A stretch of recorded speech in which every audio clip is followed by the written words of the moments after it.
Hi friends, आज मैं आपको औरत की इज्जत न करने वाले लोगों को सबक सिखाने वाली नागिन माया की एक कहानी बताने वाली हूँ। तो चलिए देखते हैं। लेकिन उससे पहले अगर आपने हमारे चैनल को सब्सक्राइब नहीं किया तो प्लीज़ सब्सक्राइब कर दीजिए और हाँ, बेल आइकन को ऑन कर दीजिए। मीरापुर गांव के जंगलों में माया नाम की एक नागिन रहती थी। नागिन माया बहुत ही दयालु और मददगार नागिन थी। वह हमेशा सबकी मदद करती थी। नागिन माया कभी भी गांव के लोगों को दुखी नहीं होने देती। एक दिन एक बूढ़ा इंसान नागिन माया के पास मदद के लिए जाता है। नागिन माया बूढ़े इंसान को देखकर बोली, अरे क्या हुआ आपको? कुछ परेशानी है क्या? बताइए मुझे। बूढ़े इंसान ने नागिन माया से कहा, नागिन माया, मेरा बेटा बहुत बीमार है और मेरे पास उसकी दवाई के लिए और उसे खाना खिलाने के भी पैसे नहीं हैं। मेरी मदद कीजिए नागिन माया, वरना मेरा बेटा मर जाएगा। बूढ़े इंसान की यह बात सुनकर नागिन माया बोली, अरे आप दुखी मत होइए, मैं जरूर आपकी मदद करूंगी।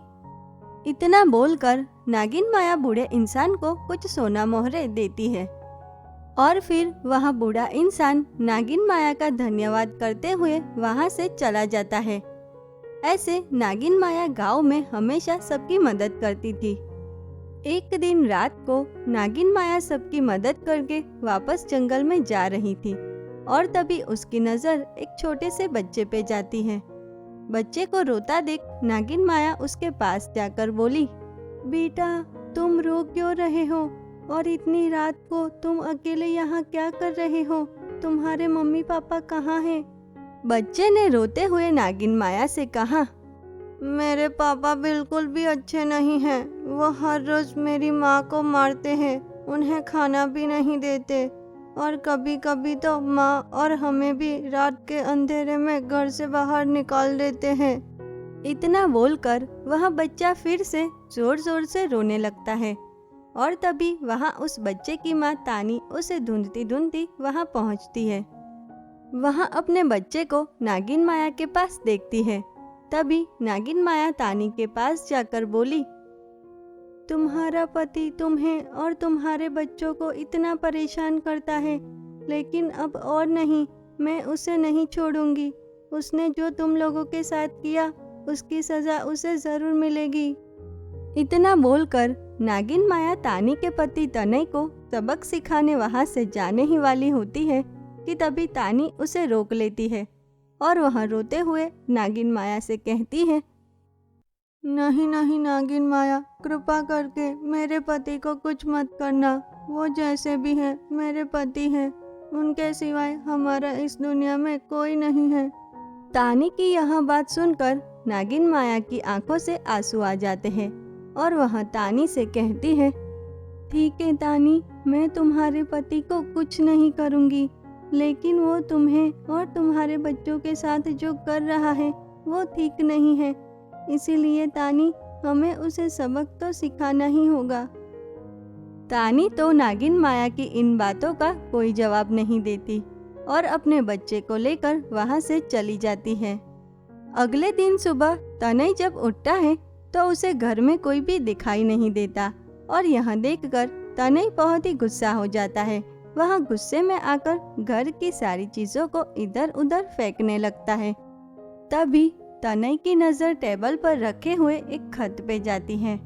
वह उस खत को अपने हाथों में लेता है और पढ़ता है, पापा, आपने माँ और हमें बहुत परेशान किया है, इसीलिए अब हम ये घर छोड़कर जा रहे हैं। अब आप अकेले ही रहना इस घर में। तनय तो यह पढ़कर बहुत ही गुस्सा हो जाता है और वही नागिन माया तनय को ऐसे देख बहुत ही खुश होती है और वह बोलती है, तनय, तुम्हें तो तुम्हारी गलती की सजा मिल गई। जब तुम्हारे बीवी बच्चे तुम्हारे पास थे तब तुमने उनकी कद्र नहीं की और इसीलिए आज तुमने उनको खो दिया। इतना बोलकर नागिन माया वहां से चली जाती है। तनय अब घर में बहुत ही अकेला हो गया था। अब वह घर में अकेला ही रोता रहता है।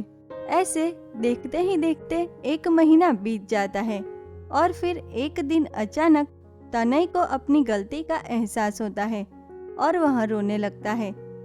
तभी वह नागिन माया तानी और उसके बच्चों के साथ वहां आती है। नागिन माया तनय से कहती है, तनय, अब पता चला ना तुम्हें कि तुमने कितनी बड़ी गलती की है। बीवी और बच्चों के बिना तुम बिल्कुल अकेले हो गए थे। तनय, तुमने तानी और अपने बच्चों के साथ बहुत ही बुरा बर्ताव किया, लेकिन फिर भी उनके लिए तुम ही उनकी जिंदगी हो तनय।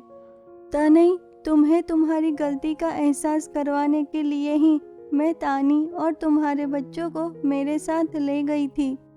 नागिन माया की यह बात सुनकर तनय को तानी और अपने बच्चों के साथ किए गए बर्ताव पर पछतावा होता है और वह तानी और अपने बच्चों से अपनी सारी गलती की माफी मांगता है और फिर कभी भी ऐसा नहीं करने का वादा करता है। तनय की यह बात सुनकर नागिन माया खुशी खुशी वहां से चली जाती है और फिर तनय तानी और अपने बच्चों के साथ खुशी खुशी रहने लगता है। तो देखा अपने दोस्तों कि किस तरह नागिन माया तानी और उसके बच्चों को उन पे होने वाले अत्याचारों से बचाती है और तनय को अपनी गलती का एहसास भी कराती है। तो दोस्तों, इस कहानी से हमें यह सीख मिलती है कि हमें कभी भी औरत को अपनी कोई मिलकत समझ के उससे जैसा चाहे वैसा बर्ताव नहीं करना चाहिए।